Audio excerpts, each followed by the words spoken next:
फरमाते हैं कि मैं ना मजदूर लेने गया, बगदाद के चौक में मजदूर बैठे होते थे, तो मेरी उन मजदूरों में से ना एक नौजवान बच्चे पे नजर पड़ी।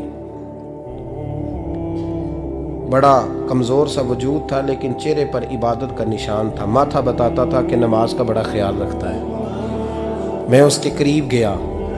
चेहरे भी बड़ा कुछ बताते हैं ना, चेहरों में भी बड़ी रानाई होती है। फरमाते मैं करीब गया, मैंने उसको कहा बेटे मजदूरी करोगे? तो कहने लगा मजदूरों में बैठा हूँ तो हुजूर मजदूरी के लिए ही तो बैठा हूँ। तो मैंने कहा कि चलो फिर। कहने लगा नहीं, मेरी कुछ शर्तें।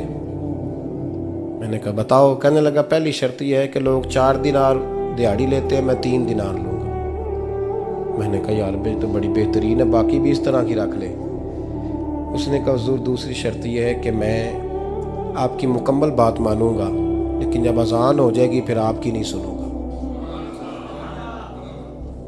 तीसरी बात उसने ये की कि हुजूर मैं आपके घर में काम करूंगा पर आपके किसी सवाल का जवाब नहीं दूंगा। कहते मैंने कहा यार तू बड़ा अजीब है, शर्तें तो मालिकों की होती हैं। कहने लगा जी बहरहाल मैं शर्तें लगा के जाता हूँ। फरमाते मैं उसे घर ले आया, काम मैंने उसको बताया, तो जो काम मजदूर सारे दिन में करता है ना उसने 2 घंटे में ही कर दिया। हमारे मजदूर सिगरेट पीने में भी तो आधा घंटा लगाते हैं, वो चाय पीने जाएं तो पौना घंटा वहाँ। उनको भी तो दयानतदारी करनी चाहिए कि नहीं करनी चाहिए? ने मुआहदा किया है ना जी, तो पूरा उतरना चाहिए ना। कहते 2 घंटे में। अब काम जब बंदा शुरू कराता है तो काम और निकल आता है। कहते काम मैंने उसको और बता दिया, वो करने लगा। उसने मिट्टी निकाल के रखी थी बाहर रास्ते में, तो अजान हो गई जोर की।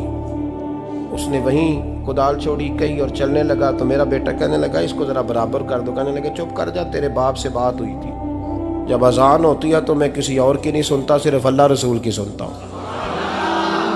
कहते हैं मस्जिद चला गया, नमाज पढ़ के आया तो दोपहर का वक्त था। मेरी बीबी कहने लगी इसको को खाना खा ले। कहते हमने कहा खाना खा लो, तो कहने लगा मैंने रोज़ा रखा हुआ, रमज़ान भी नहीं था, नफली रोज़ा रखा हुआ। फरमाते हैं शाम हुई, मैंने 3 दिनार दिए, तो मैंने कहा तेरा नाम क्या है? कहने लगा मैंने आपसे कहा था मैं किसी सवाल का जवाब नहीं दूंगा। कहते वो चला गया। अगले दिन मैं फिर लेने गया उसे, काम कुछ और निकल आए, तो लोगों ने बताया वो सिर्फ हफ्ते वाले दिन आता है। मैंने कहा क्यों? कहने लगे जी वो कहता है मेरा हफ्ते का खर्चा 3 दिनार है, जब 3 दिनार कमा लेता हूँ तो बाकी सारा टाइम अल्लाह रसूल की जिक्र में गुजार दिया करता हूँ। फरमाते हैं जी अगले हफ्ते मैं फिर लेने गया, मैंने पूरा हफ्ता इंतज़ार किया कि काम उसी से कराना है। मैं जब गया तो मैंने कहा चलो। कहने लगा मेरी शर्तें याद है ना? और मैंने कहा याद है भाई, साथ चल। फरमाते हैं काम कराया, 2-3 हफ्ते वो आता रहा। एक हफ्ते में गया तो लोगों ने कहा हुजूर आज नहीं आया। क्यों? कहने लगे बीमार हो गए। कहाँ घर है? कहने लगे बगदाद के कब्रिस्तान के पीछे जो कच्ची आबादी है उसमें रहता है। फरमाते मैं गया, दरवाजे पे दस्तक दी तो कहने लगा हुजूर आप हैं? दरवाज़ा खुला है, आ जाइए। फरमाते मैं अंदर गया तो मैंने कहा तुम्हें कैसे पता चला मैं आया हूँ? कहने लगा हुजूर अल्लाह वाले हो, आप नहीं आना था, वरना अमीर तो गरीबों का पता लेने कोई नहीं आते। कहते मैं करीब गया तो कहने लगा मैं आपका इंतज़ार कर रहा था, तेज़ बुखार है, तप रहा। जेब से कुछ पैसे निकाले, कहने लगा ये पैसे रख लें। एक अंगूठी निकाली, कहने लगा हुजूर आज रात को मेरा इंतकाल हो जाएगा, इन पैसों का कफन खरीद के सुबह जनाजा पढ़ के मुझे दफन कर देना, और जब दफन करो तो ये अंगूठी लेके असर के बाद हारून रशीद के पास जाना। आप उसे कहना मैंने मिलना है, पर वो आपको टाइम नहीं देगा। आप उसको आवाज़ दीजिएगा कि तेरी एक अमानत है मेरे पास, फिर वो आपसे मिलेगा तो अंगूठी दे दें, फिर आप मेरी तरफ से फारिग हैं। हज़रत फरमाने लगे तेरा नाम? और कहने लगा हुजूर वक़्त थोड़ा है, आज रात मैंने जाना है, बड़ी लंबी माफ़ी मांगनी है रब करीम से, अगर मुनासिब समझे तो मुझे अपने रब से तन्हाई कर दे दें। फरमाते हैं मैं आ गया, पर उसकी बातों ने मुझे सारी रात सोने नहीं दिया। फरमाते हैं सुबह बड़ी मुश्किल से सूरज निकला, मैं गया दरवाजे पे हाथ रखा तो दरवाज़ा खुला हुआ था। अंदर दाखिल हुआ तो खुशबुएं मेरा इस्तकबाल कर रही थी। जब चेहरे से कपड़ा हटाया तो उसका तो इंतकाल हो चुका। इंतकाल हो चुका है, ऐसे है जैसे किसी का दीदार करके सोया। कहते मैं तो 2 आदमी ले गया था जनाजे पे, पर पता नहीं दुनिया किधर किधर से आई, कहां कहां से। अखां जदों मीटियां जमाना मैनू रोवेगा, अपना ते अपना बेगाना मैनू रोवेगा। फरमाते हैं मैं तो 2 बंदे ले गया था, पर पता नहीं मखलूक कहां कहां से आई। जनाजा पड़ा, दफन किया। हारून रशीद के पास में असर के बाद गया, मैंने बुलाना चाहा पर बादशाह था, मेरी तरफ देखा ही नहीं।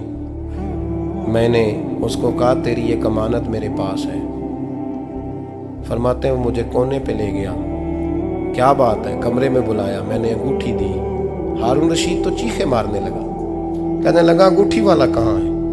मैंने कहा वो तो इंतकाल कर गया। कहने लगा मुझे कब्र पे ले चल। कहते मैं कब्र पे लाया तो वो लेट गया, तड़प के रोने लगा। मैंने कहा मेरा कलेजा फट जाएगा, ना उसने कुछ बताया ना तूने बताया, ये कौन था? तो हारून रशीद कहने लगा ये मेरा बेटा था। मैंने कहा तेरा बेटा और मजदूर? कहने लगा हुजूर ये हजरत दाऊद ताई के पास बैठा करता था, उनका मुरीद था, मुझे रोज कहता था अब्बा तूने बड़ी दुनिया इकट्ठी कर ली है, मरते वक्त तुझसे टांगे समेटी नहीं जाएंगी, इतना हिसाब नहीं तू दे सकेगा। मैं इसको समझा देता, इसकी अम्मा समझा देती। ये रोज हमें कहता छोड़ दो, आ जाओ अल्लाह रसूल की बारगाह में झुक जाएं, हम समझ। एक दिन ये चला गया, कहने लगा फिर तुम्हारा रास्ता और है और मेरा रास्ता और है। ये सोने की अंगूठी गलती से इसके पास रह गई, गलती से हीरे की अंगूठी चली गई। कहने लगा देखो मेरे बेटे ने आज वो भी वापस कर दी है। फिर तड़प के कहने लगा हारून रशीद था तो ये मेरा बेटा, पर मेरा मुर्शद निकला, मेरा पीर निकला। भाई जिंदगी तो बड़ी थोड़ी है ना। बाबा साहब ने कहा था उठ फरीदा सुत्या, और दाढ़ी आ गया ही पूर, अग्गा नेड़े आ गया, पिछा रह गया ही दूर। उठ फरीदा सुत्या खलकत वेखन जा, मते कोई मिल जाई बख्शिया ते तू ही बख्शिया जा।